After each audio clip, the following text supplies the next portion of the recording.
করবো আজকের আয়োজন। আজকের প্রথম প্রশ্নটি EHR এর পূর্ণরূপ কি? সেটি হচ্ছে ইলেকট্রনিক হেলথ রেকর্ড। পরের প্রশ্নটি ইউরাল পর্বতের পশ্চিমাংশে কোন মহাদেশ? উত্তর হচ্ছে ইউরোপ মহাদেশ। প্রাচ্যের ম্যানচেস্টার কোন শহরকে বলা হয়? ওসাকাকে প্রাচ্যের ম্যানচেস্টার বলা হয়।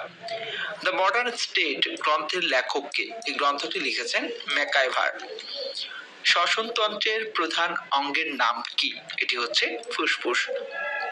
প্রধান নির্বাচন কমিশনার সহ অন্যান্য নির্বাচন কমিশনগণ শপথ নেবেন কবে?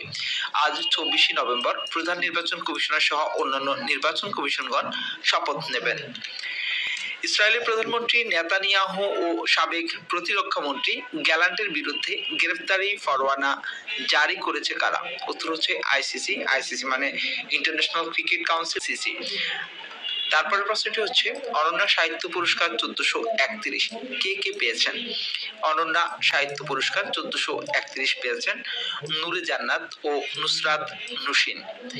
সময়ের আগে বলা হয় আকালিক নবজাতক। এই ধরনের নবজাতক জন্মদানে বাংলাদেশের অবস্থান বিশ্বে কততম? প্রথম।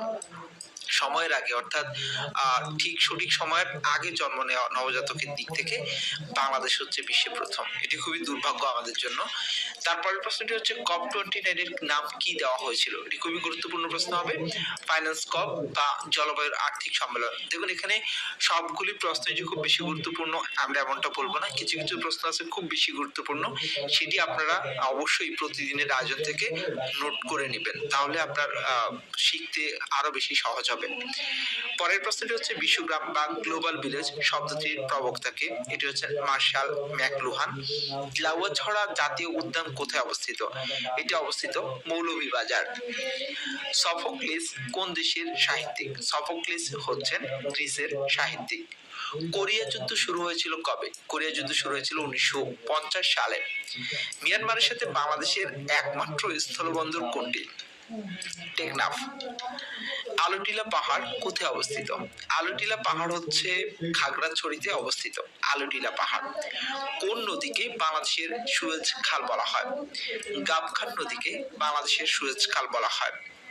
ব্রাজিল কোন দেশের উপনিবেশ ছিল? ব্রাজিল ছিল পর্তুগালের উপনিবেশ।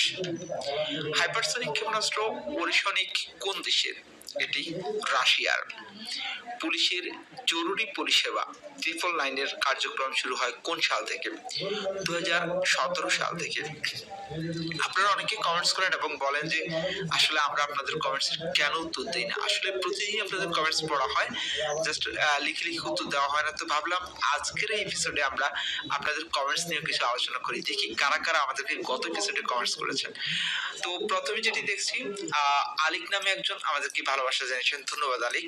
তারপর হচ্ছে রাতিকা রাতি, তিনি বলেছেন খ, অর্থাৎ আমাদের গত পর্বের কুইজ ছিল পাম অয়েল উৎপাদনে বিশ্বের শীর্ষ দেশ কোনটি? উত্তর ছিল খতে ইন্দোনেশিয়া, তিনি সেই উত্তরটি দিয়েছেন, ধন্যবাদ, এটি সঠিক উত্তর। এশিয়া। রাজিয়া বলছেন খ, দীপা রানী বলছেন খ, সালমান সজীব তিনি বলছেন ইন্দোনেশিয়া অর্থাৎ পাম অয়েল উৎপাদনে। নুরুল ইসলাম জামশেদ বলেছেন, তিনি আমাদেরকে লাভ দিয়েছেন, ধন্যবাদ। তারপরে সুমাইয়া তিনি বলেছেন বি অর্থাৎ সঠিক উত্তরটি দিয়েছেন। এখানে সাদিকুর রহমান থ্যাঙ্কস জানিয়েছেন, আমরা আপনাকে ওয়েলকাম জানিয়েছি। তারপরে ভাই আপনার ভিডিও নিয়মিত দেখি বলছেন এমডি আলহাজ, ধন্যবাদ এমডি আলহাজ, আপনারা দেখেন বলে আসলে নিয়মিত ভিডিও করতে ভালো লাগে। এখানে ফখরুদ্দিন বলছেন ইন্দোনেশিয়া। অনেকে আপনারা আসলে কমেন্টসের অর্থাৎ কুইজে অংশ নেন এবং সেটির উত্তর দেন, সেটা সত্যি খুবই ভালো লাগে। নিশান বড়ুয়া বলেছেন ইন্দোনেশিয়া, তারপরে সাবিহা বলেছেন ইন্দোনেশিয়া, শাপলা জাহান বলেছেন বি, তারপরে এখানে রাফিকুল ইসলাম বলেছেন 2 অর্থাৎ ইন্দোনেশিয়ার কথা বলছেন, ধন্যবাদ, ইন্দোনেশিয়ার সঠিক উত্তর। এরপরে সুমাইয়া, তারপরে তৈয়ব কলি, তারপরে খান বাহাদুর, এখানে প্রিয়াঙ্কা মন্ডল, আপনারা অনেকেই কমেন্টস করেছেন, আমি সবাইকে অসংখ্য ধন্যবাদ জানাচ্ছি। তো চলুন এবার আমরা আজকের কুইজটি দেখি যে আজকে আপনাদের জন্য কি কুইজ থাকছে।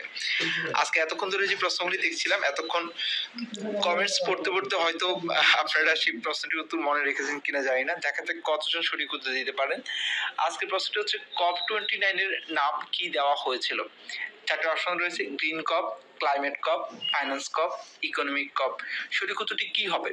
COP29 এর সঠিক নাম কি সেটি আমাদেরকে কমেন্টস করবেন। সাথে থাকবেন।